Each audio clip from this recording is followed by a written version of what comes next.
Bonjour et bienvenue sur Espérance TV dans les 100 jours de prière en partenariat avec l'Institut de la Voix de l'Espérance.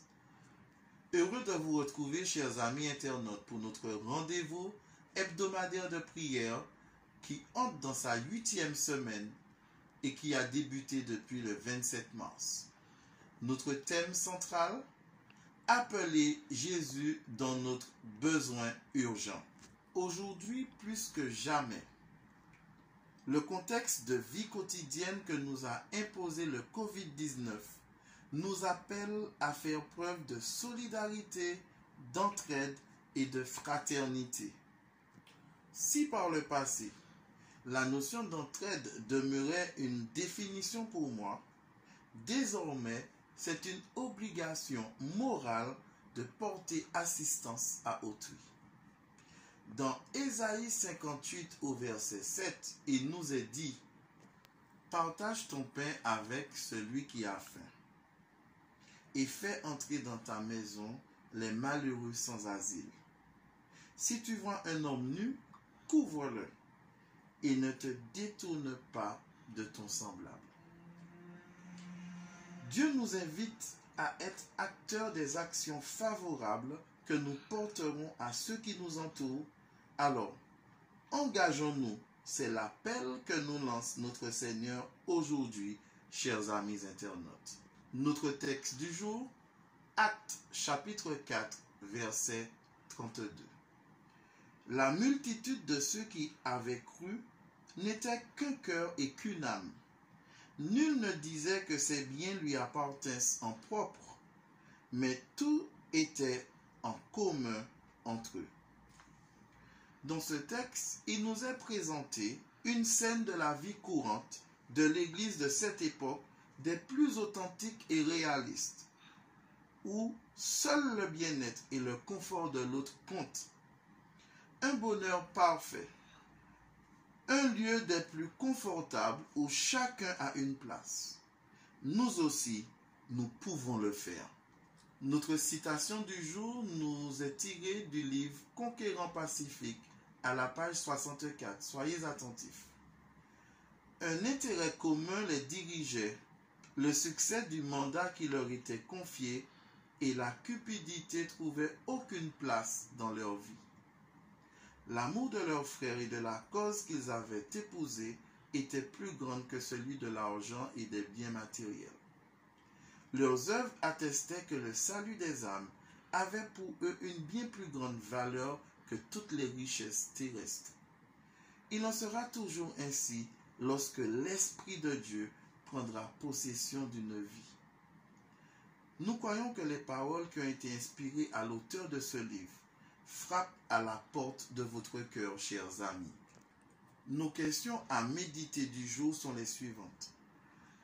Il pourrait arriver que nous soyons frustrés par notre Église locale ou même par l'Église mondiale. Pourtant, nous savons que l'Église est l'épouse du Christ. Si Jésus est si engagé en faire son Église, ne devrions-nous pas l'être aussi envers elle? Les premiers chrétiens étaient remplis de l'Esprit et prêts à tout sacrifier pour l'Église et la mission de Dieu. Aujourd'hui, pourquoi ne pas demander à Dieu de vous pardonner toute attitude pécheresse que vous pourriez avoir à l'égard de son épouse et lui demander de vous baptiser de son esprit, vous donnant ainsi la force de rechercher l'unité et de vivre dans le sacrifice afin de soutenir et de bénir votre communauté ecclésiale locale? Laissez-moi partager avec vous notre sujet de louange du jour des plus extraordinaires, signe de gratitude de notre Dieu. Nous louons Dieu pour les 900 nouvelles églises implantées ces dernières années dans la division interaméricaine. Dans la division sud-américaine, les demandes d'études bibliques ont été multipliées par 5 depuis le début de cette crise. N'est-ce pas merveilleux? Nous aurons aujourd'hui 5 requêtes de prière. Premièrement, prions pour l'Église du Gabon. Prions pour que ses membres aient le courage et la sagesse pour atteindre leurs concitoyens. Prions spécialement pour un groupe à Akanda qui essaye de s'occuper des personnes handicapées. Prions pour les besoins de nos églises locales, besoins spirituels et physiques. Prions pour l'unité, la guérison et un engagement renouvelé dans les activités d'assistance et dans les missions. Prions pour les pasteurs et les responsables de l'Église de l'Union haïtienne. Prions pour les églises de certaines régions d'Haïti qui sont des territoires de bande armée. Prions pour la santé spirituelle, physique, financière et mentale des membres de l'Union haïtienne.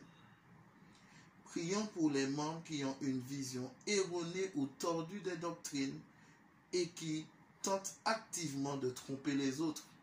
Et enfin, prions pour les anciens membres qui se sont séparés de l'Église et ont formé leur propre groupe ou dénomination.